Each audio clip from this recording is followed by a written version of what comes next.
Morning Sanjeev ji थोड़ा सा तो बाजार में अपर लेवल्स पे सस्टेन ना करने वाला एक ट्रेंड 2 दिन से दिख रहा है। इस वक्त आप क्या रीडिंग रख रहे हैं इंडेक्स पर, बाजार पर? गुड मॉर्निंग प्रियंका, आपको अजय और अरे प्रियंका, थोड़ी सांस तो लेने दो बच्चे को। 4000 पॉइंट 1800 से 22000 हो गया। थोड़ा सांस तो लेने दो बच्चे को, रोज लग जाएंगे 200 पॉइंट। अरे आ गई 200 300 पॉइंट 500 पॉइंट, हेल्दी है ये। मैन फ्रॉम द वॉइस निकालती है उसका। लेकिन दो राय दे दूं, कल मेरा टॉप पिक IRB इंफ्रा 48 रुपए बिक गया और NBCC 92 रुपए।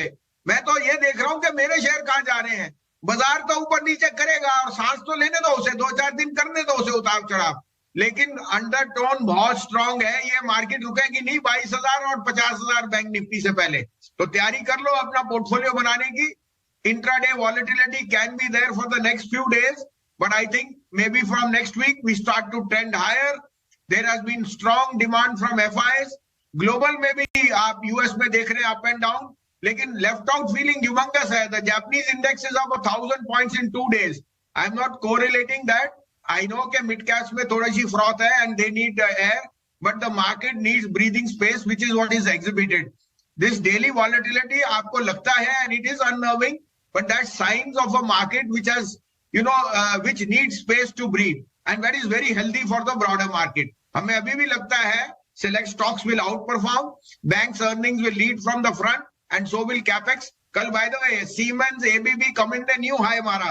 So I think that we should be geared up for more upside over after this consolidation.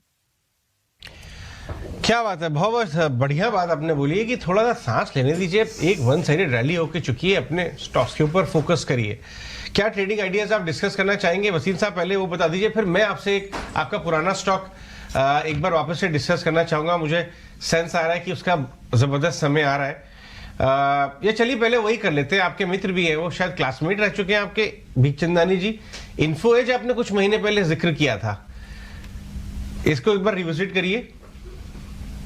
बिल्कुल बिल्कुल अजय जी, मेरे क्लासमेट भी है और आज भी मेरे बहुत घने मित्र हैं, स्कूल से हमारे साथ है। और वो ऐसे ह्यूमन बीइंग हैं जिन्होंने स्कूल में मेडिसिन की, वो डॉक्टर बन सकते थे। He went to Saint Stephen, did eco honours, he went to IIM Ahmedabad, he got into IIT। माने ऐसी कोई चीज नहीं जो संजीव ने नहीं छोड़ी जिसमें उसने कामयाबी नहीं पाई।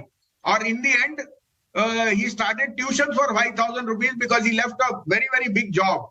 और आपके पास बाकी स्टोरी तो आपके साथ ही है। तो आज भी मैं बोलता हूं 60,000 करोड़ की मार्केट कैप है इन्फो एज की, जिसमें से 83 स्टार्टअप्स जिनमें उन्होंने इन्वेस्ट किया 2,500 करोड़, उसमें से सिर्फ 2 Paytm, PB fintech and Zomato are worth 25,000 crore. तो बाकी आपके लिए है, ये नहीं कि बाकी 81 भी ऐसे हो जाएंगी, कहीं उसमें से डाउनसाइज होंगी। लेकिन अगर कुछ चल गई तो आप पोटेंशियल देखो इन्फो एज का doing well over a period of time. इसलिए मैंने आपको कहा था कि ये शेयर 4800 रुपए पे इज अ मस्ट हैव। आपको याद होगा मैं लखनऊ में ही था जब मैंने आपके साथ ये कॉन्वर्सेशन की थी। तो आज वो न्यू हाई पे है, अभी भी मुझे 6,500 का भाव इस पे दिखता है। शानदार, बहुत बहुत शुक्रिया ये स्टॉक एक बार वापस से बताने के लिए। और मैं बता दूं कि इसमें काफ़ी एक्टिविटीज़ हो रही हैं, कहीं और कुछ और वैल्यू अनलॉकिंग की खबरें आपको जल्दी ही पेपर में पढ़ने को मिलेंगी। ये स्टॉक को आप अपने रेडार पे रखिए। बट उसके अलावा trading ideas, regular trading ideas Wasim साहब कौन से होंगे आपके? तो अजय जी 2 बाय 1 सेल है। ONGC मेरा टॉप बाय है, आज क्रूड भी बना है। देखिए थोड़ा सा ट्रेडर का हैट भी पहनिए, रोज आपको इन्वेस्टमेंट आइडियाज दे सकते हैं, लेकिन जब मौका आएगा तब। आज ONGC 215 में लीजिए, 208 का स्टॉप लॉस, 230 का टारगेट। इंडस टावर देखिए अजय जी, मैं पहले भी कह चुका हूं, कन्वर्ट वोडाफोन इनटू इंडस। जो प्रॉफिट आया उसको खाइए, क्योंकि Vodafone is now very much in the realm of raising capital. और कैपिटल जैसे आएगा तो फर्स्ट जो वापस उसकी देनदारी होगी वो इंडस की तरफ है। इंडस विल कम, बहुत बड़ा डिविडेंड देगा। 5G में आप देख ही सकते हैं, they are the largest players in the country on towers. इस जैसी कंपनी नहीं। और अब जो री रेटिंग होगी वो इसलिए क्योंकि कैपेक्स हैज फुली मैच्योर्ड, और अब तो आपका जो उसका रिकवरीज और अर्निंग्स होगी वो बहुत स्ट्रांग होगी। 240 पहला टारगेट है, 270 तक ये शेयर जा सकता है। 204 का स्टॉप लॉस रखिए। And last but not least मेरी सेल कॉल है ऑन कोरोमंडल फर्टिलाइजर। 1220 का स्टॉप लॉस है, 1150 का टारगेट। वो एक थोड़ी सी वीकनेस कल दिखी है चार्ट्स में भी, तो हम अपने आप को हेज करना चाहते हैं, 2 लॉन्ग और 1 शॉर्ट की आपको कॉल दी।